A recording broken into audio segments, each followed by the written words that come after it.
pregunta, tu comentario, observación. Y ahora una pregunta interesante del Subversivo Podcast, que nos provoca: ¿qué cambios les gustaría ver en las películas cristianas evangélicas en general?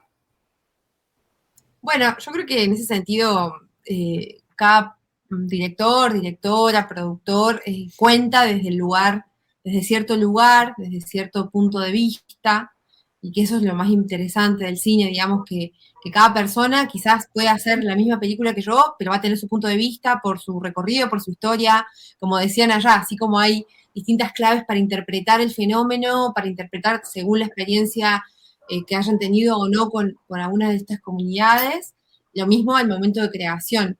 Y no sé si a mí me gustaría cambiar la película de otro, pero si yo tuviera que pensar cómo seguir haciendo películas, creo que sería una clave poder ser la autenticidad y también el discurso panfletario por ahí, el discurso súper proselitista que a veces tenemos en nuestros discursos evangélicos. Creo que no sé si las personas hoy están con ganas de escuchar ese tipo de discursos.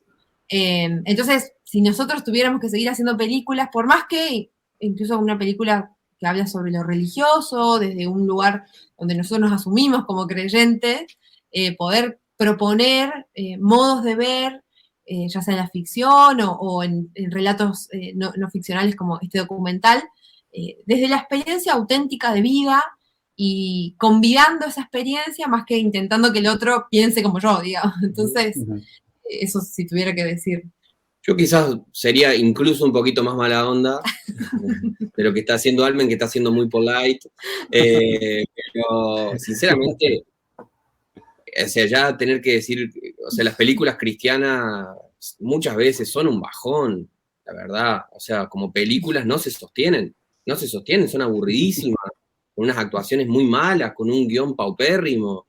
O sea, no tengo, salvo contadísimas excepciones, y una que se me viene a la cabeza es Blue Like Jazz, que es una peli que sí, tiene otro tono y que uno lo celebra, lo disfruta y dice como, esta es una peli que vale la pena ver. Las otras son pelis muy pedagógicas, pero con una pedagogía como si siempre nos tuvieran que hablar como si tuviéramos 4 años, digamos. Creo que se puede hacer otra pedagogía de la fe. Si uno lo que quiere hacer con una película es una pedagogía de la fe, es un camino, pero hay muchas formas de hacer esa pedagogía, primero.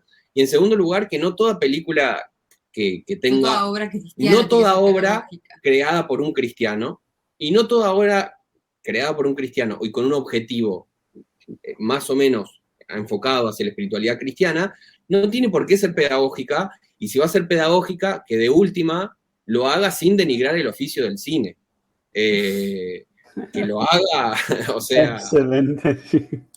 Que lo haga con un poco de amor. Incluso esta peli, digamos, que es una peli específicamente que habla del culto, o sea, como lo más evangélico del mundo que podría ser, pero dijimos, no hagamos una peli evangélica.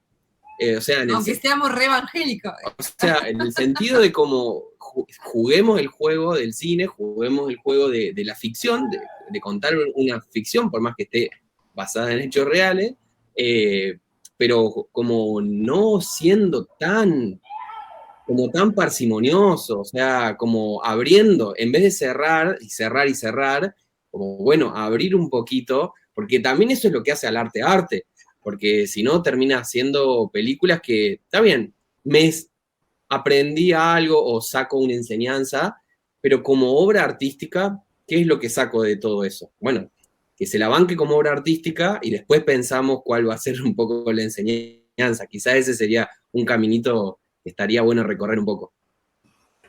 Bueno, muy bien, me encantó la diferencia de actitudes quizás y sí, gracias por la provocación, el Subversivo Podcast que nos proporcionó.